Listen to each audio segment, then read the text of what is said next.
my actual rallying started as far back as 71, when I bought a second-hand rally car with my cousin. Markku Alén was already doing very well in those days, and I was admiring him, how well he was doing, and I thought that I'm just one of those Mr. Averages, for the rest of my life. Far from being one of those Mr. Averages, today Ari Vatanen is one of the top 5 rally drivers in the world. Well, it was 74 I actually had my first success, but for some time nothing happened until a man called John Thomas from my stake in Wales. He wrote to me because he had written a little piece of myself in, I think in Motor News, that I would like to come to England. So he contacted local Opel dealer and wrote me saying that if I come over to England with my Ascona, he would co-drive for me, and he has got a sponsorship worth of 300 quid. And so we came here. But let's say generally, when I came to England for the first time, I mean, when you come from Scandinavia, you think that it's pretty dirty, and I must say that my first impression wasn't that great before I got used to it and before I got used to English way of life. And I must say that the longer I was here, more I liked. And England, let's say if I consider any other place to live outside of Finland, it would be England. Newcastle, England, on a dank morning in February, the start of the first round of the 1980 RAC Open Rally Championship, the Mintex. So Ari, typical English weather again here. Yeah, it is. It forces me to wear these galoshes again. It's always like this. I can't help it. Driving his Rothmans Rally team car, the British International Championship is once again Ari Vatanen's goal. But to win it, he'll have to wrest the laurels from the fastest loose surface driver in the world, his compatriot Hannu Mikkola. The conditions could scarcely show off both men's techniques to greater effect. We're going faster than we can see, so we're not going to go any quicker at all. If you find somebody's taking 3 seconds a mile off you, then you look at Vatanen, people like that, and they're taking 4, 5, 6 seconds a mile. They've either got completely different dies or no brain. Vatanen is being co-driven by David Richards. So he's 2 minutes behind us. Yes. McRae is 3 minutes behind him. But we don't know about Rutherford. No. Driving an Escort for the first time on an international, Willie Rutherford is the sensation of the rally. We've been going very sensibly, actually. Just getting confidence in the car, particularly some of this really fast stuff where it's cresting and you're sweeping slightly left, for example, it just goes straight through, whereas the Mazda will be sort of pulling a cigarette lighter out and this sort of thing to equalise the balance and try and get it back out of the tree.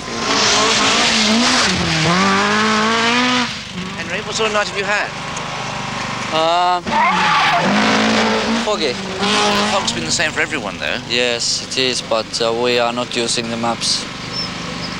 Well, what do you mean? Well, the English drivers and co-drivers are using some kind of maps where they can read about long straights and things like that, and we are not using that because we don't have experience. Some of the drivers apparently co-drivers have been reading off a map, and others haven't. What does Jim do for you? Did you? Well, where it's helpful, he tries, but when it is a strange road, then you really are relying on sometimes very old maps and not to be recommended. The marked map controversy is one which will rage all year, but the real battle in the forests will never be won from the rule books. Merely staying on the road in these conditions is, for many, something of an achievement reflected in the special stage times. Very slow indeed.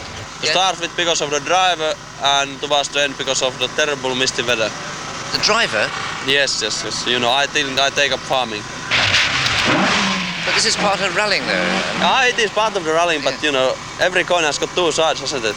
Indeed, yes. Indeed. But is it the mud you mean, and the rain? Yeah, and visibility 10 meters. Yeah. It's the same for everybody, though. Oh, exactly. We don't mind, but it's very wearing. Could Ari be suffering from fatigue, or is there something else? Jimmy McRae thinks he has the answer. A lot of the stages have been regraded, and they're very loose in the top. It's just pure mud in places. We thought about going on to narrower tyres to try and get better grip, but I think they would be even worse.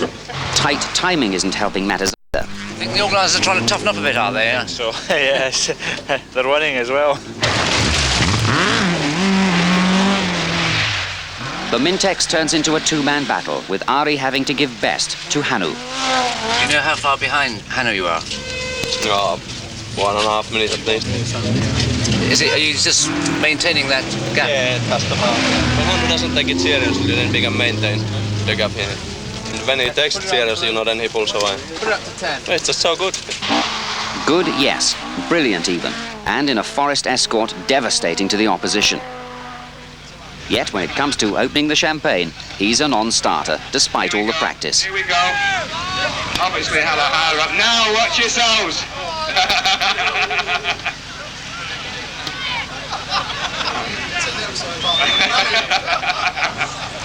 And it's not the first time Hannu's done this. I mean, he doesn't know what to do with bottles of champagne. Come on, Hannu! There we go. No! Hey!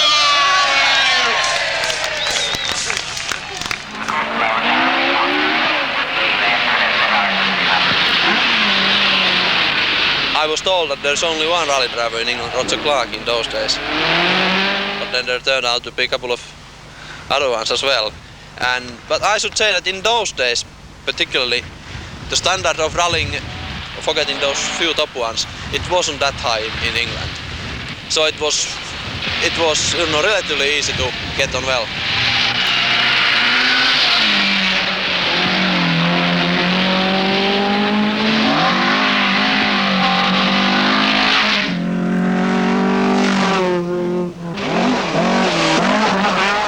There has been a boost in rallying as far as standard of it is concerned.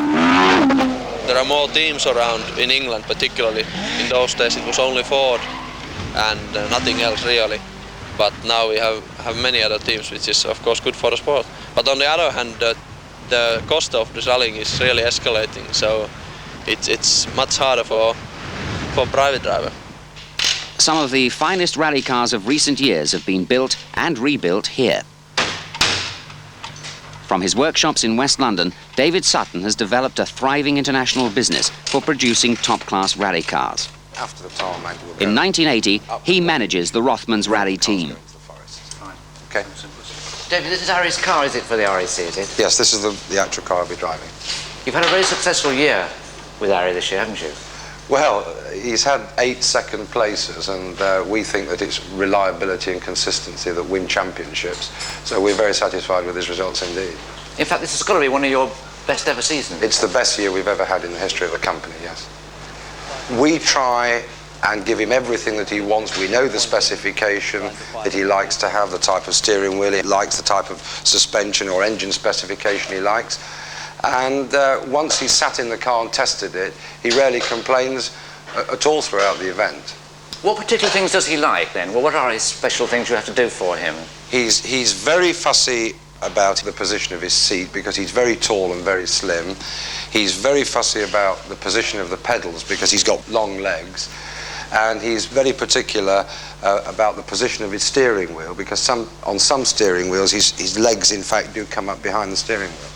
But we know the specification that he likes, and sometimes, you know, we can build the car exactly how he wants it without even referring to it. The Circuit of Ireland, scene of some epic tussles in the past, is about to witness one of the all-time greats. Vatanen versus McRae, Escort versus Chevette, Finn versus Scott. This is a new HSR Chevette. Has a different gearbox, different axle location, and slightly wider arches, which means we can use wider wheels. Does that mean you can go quicker? Well, I hope so.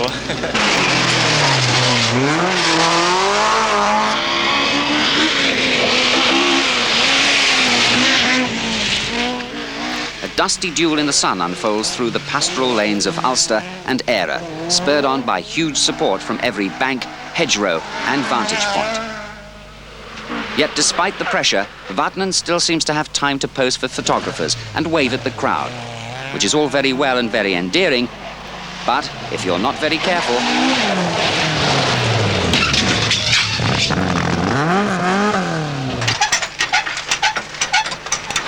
What about the chap who fell in the mud at the gate? Yes, right? Yes, his wife wasn't too pleased, but he's all right.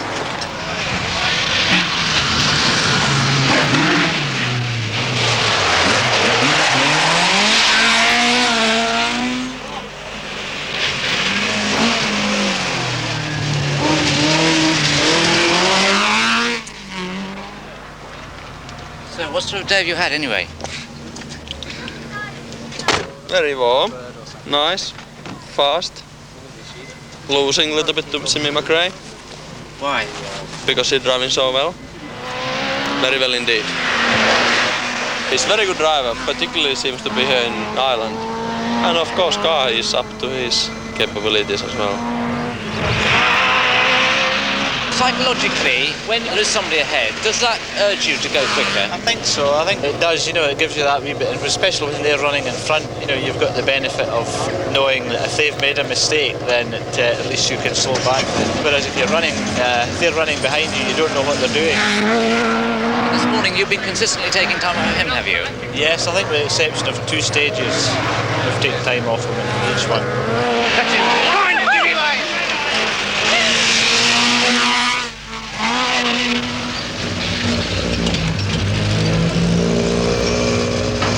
When the lead is only 60 seconds, it doesn't really make a difference whether you are leading or it's still the pressure is on both of us all the time.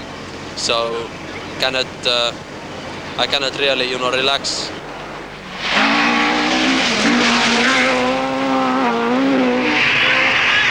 Jimmy took 2 seconds off you of that last stretch. Is Ari going flat out? Well, there's a certain limit you get to, and beyond that limit you're just taking very big chances, and at this minute in time we don't intend to sort of take the very big chances. We're going as flat out as we would like to at this moment. There's not a lot left.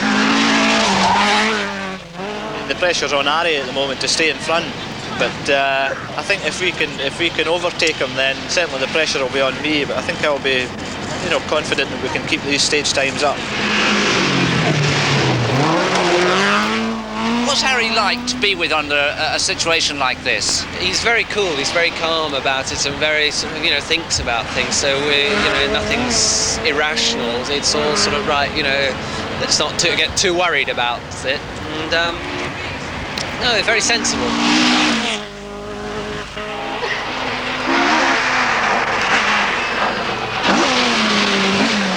The duel reaches its climax with the 2 men separated by no more than a handful of seconds. Then, during the final night, Vatanen makes a rare mistake, leaving McRae to cruise home to a well-deserved victory and a familiar sound.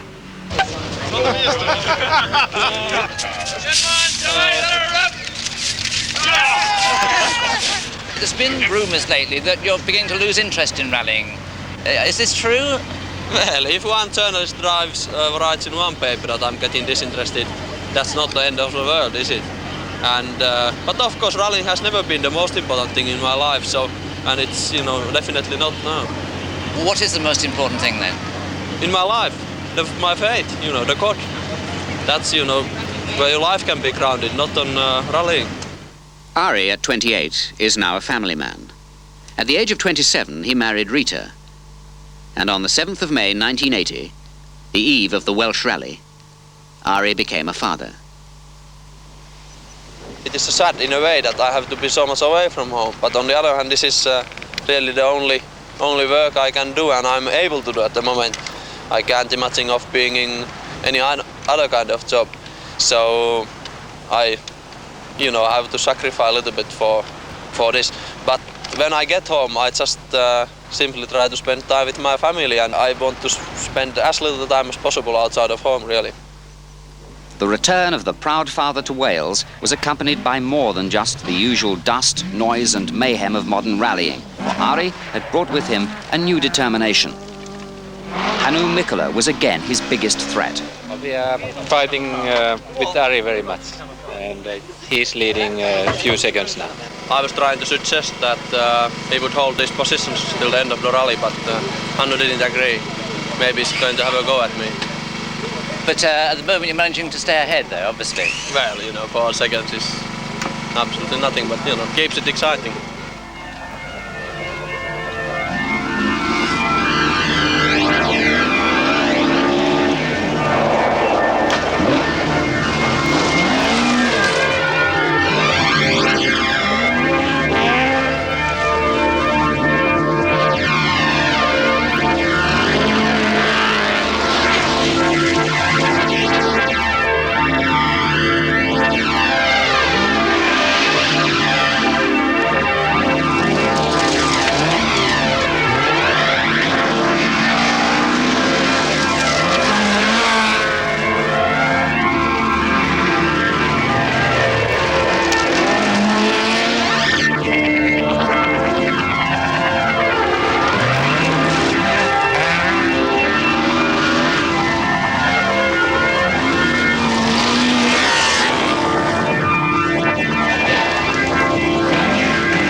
cars on the road.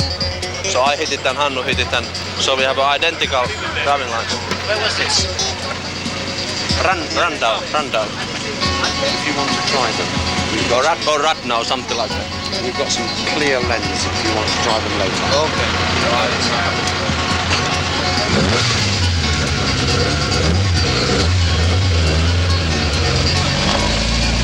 Driving at the peak of his form once more, it's quite clear that an addition to the family can do wonders for your confidence. And on the Welsh, the tables are turned. Vatanen is in command.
Harry, congratulations. Thank you. Fantastic weekend for you.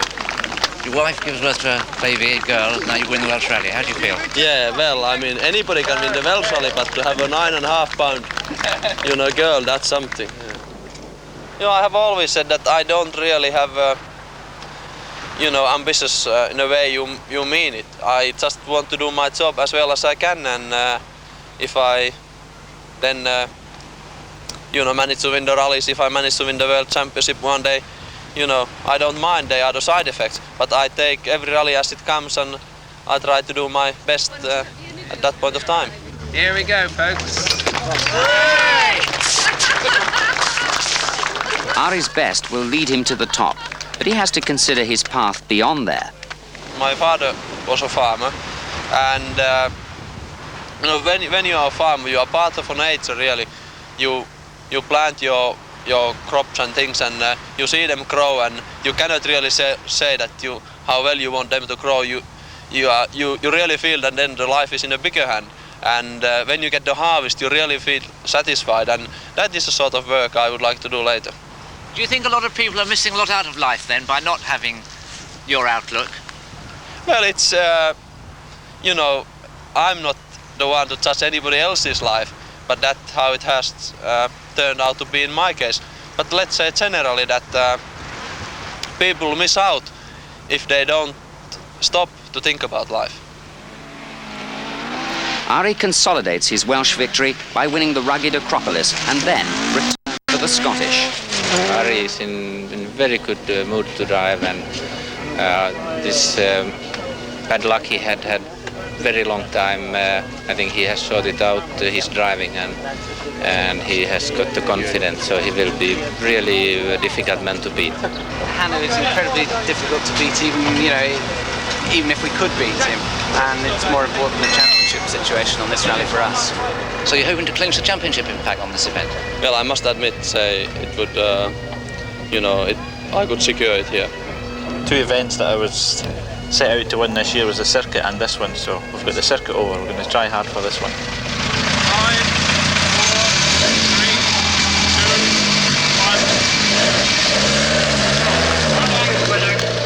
2, 1. It's a very rough and gruelling event. I think the secret is to be there at the end and try and be in a decent position. I don't think you could drive flat out in this event from start to finish. With the sheep out of his way, Hannu is in no mood to hang around, and over the ruthlessly sharp flints that abound on Scotland's forest stages, Ari, returned from the euphoria of his first ever World Championship win, is relegated to second. Mikkola is getting his revenge. leading, he's just going like a train now, but who's second, I wouldn't like to say. Kulang's going quite quickly. You know, we're going reasonably. Hopefully we're in just about second place. Someone else going very quickly is Cumbria's Malcolm Wilson, despite problems. How's it going? We had 2 punches on the last stage and we feel we've broken the front suspension, so we're going to have to change the front suspension. Very few of those drivers who are really trying escape the carnage of punctures, which each year on this rally provide the tyre companies with as many headaches as they do sales. You're running 15th car, you know, there's more rocks and things to hit. It's pretty difficult. We had 2 punctures yesterday, which dropped us a minute and a half. We were up to 9th, now we're back to 11th, so it's just one of these things.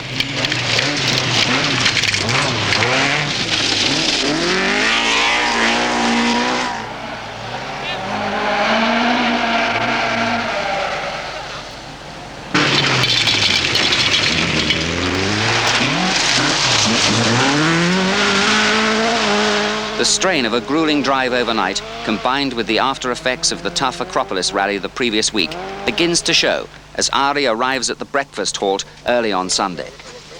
Morning, Ari. Morning, morning. What sort of a night have you had? Slow night. What do you mean? Well, you know, driving slowly. You're still second, though? Yes, just about. But they're catching up fast, so I don't know how long we will be second. Why have you been driving slowly? It's a holiday time for me, not a rallying time. I see. What's happened down here, Ari? Mine off. No time lost. No time lost? No. So what's your tactics for the rest of the rally then? Well, try to wake up. Another man who's finding fatigue hard to shake off is Malcolm Wilson, who is nevertheless setting the rally alight with a performance to equal the Finns. Malcolm, you're looking a bit knackered. Is that how you put it? Pretty tough night, is it? Yeah, it's been very hard. I don't know why. It seems a lot harder than the Welsh, and we've just done the same amount. I can't understand it.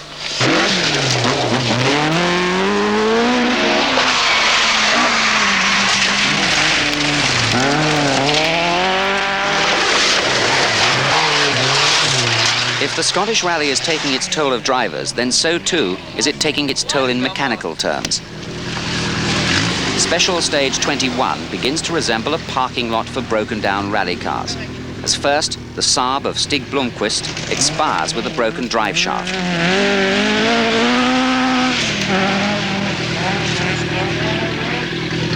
And then it's Tim Bryce's turn, as his Escort's engine expires with an air-conditioned block. The oil pressure's been up and down all day, and unfortunately just coming up the hill there, something's let it go in the engine, and that's it, we're out. Hey, bye! Next one.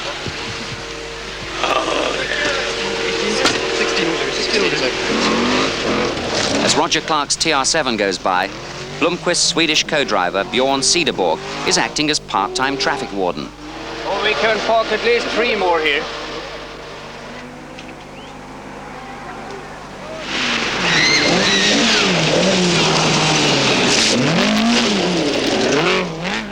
To win rallies, you've got to get to the end of them, and any driver to win has to have an ultra-reliable car, and we've managed to produce that for him this year.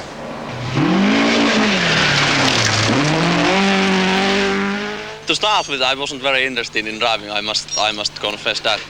I don't know why. Maybe the Acropolis was catching me out now, and but then yesterday I got it going a bit better. What about today then? You're just going to... Yeah, cruising along today. I have a nice day now. Pleasant.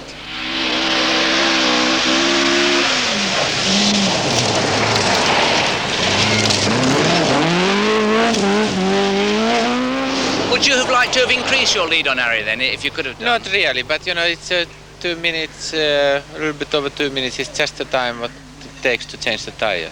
You know, so that's the thing what I have to keep.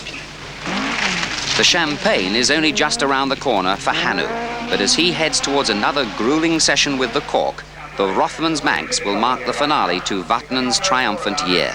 He got it. It's going to happen anyway. There it goes. Congratulations, Haru. Another successful Scottish. Another successful 50, easy right. 150, flat left over brow. The Isle of Man hosts a rally different from all the others. The Rothmans Manx is a rally with its own unique code. 50, caution, tightens left, maybe over brow. On pace note events, we're allowed to look at the stages beforehand, and we write a very precise series of notes of the stages. The notes describe every single bend, its angle, and then the distance between the bends. So when it comes to the rally itself, it's my responsibility then to read the notes back to Ari in the sort of context of the road as it sort of comes up. Obviously, you're a couple of corners ahead just to anticipate everything that the driver's wanting to know about round the next corner. Right, left, 50, flat left, 20 right. 50, slippy flat right maybe. 70, flat right, 50, flat left. The numbers are all the distances, sort of approximate distances in meters, and then everything else is a basic description on left and right, a variable on left and right. So you've got sort of from minus left and hairpin left, which are the very tight corners, right the way through the scale to absolute left, which is absolutely flat out as it sounds. Absolute left, 150, flat left over brow, 50 brow, 250, double caution, narrow medium left. It gives me a lot more responsibility instead of sitting there like in the forest where there's not an awful lot I can do. But here on this rally, really, if, for instance in fog, the driver's literally driving on the instructions from the co-driver. You've almost got hold of the steering wheel. And K right maybe. 120, left, right.